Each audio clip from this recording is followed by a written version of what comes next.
Guys नमस्कार प्रणाम, आप सभी का स्वागत हमारे वीडियो में।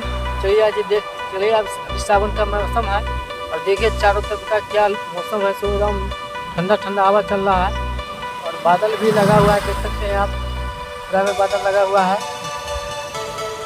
देखिए चारों तरफ इतना आंधी चल रहा है कि पूरा पेड़ का जो पत्ता है एकदम डांड में पूरा हिल रहा है। देखिए तो देख सकते हैं आप लोग कितना अच्छा नज़ारा है। सो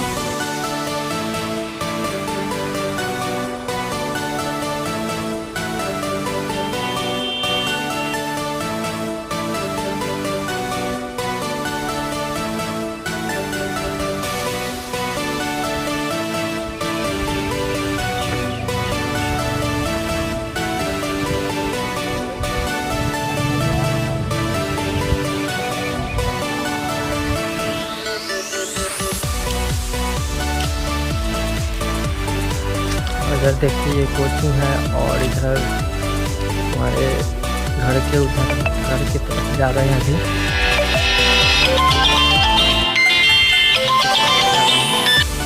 ये मौसम, ये नज़ारा कितना अच्छा लगता है।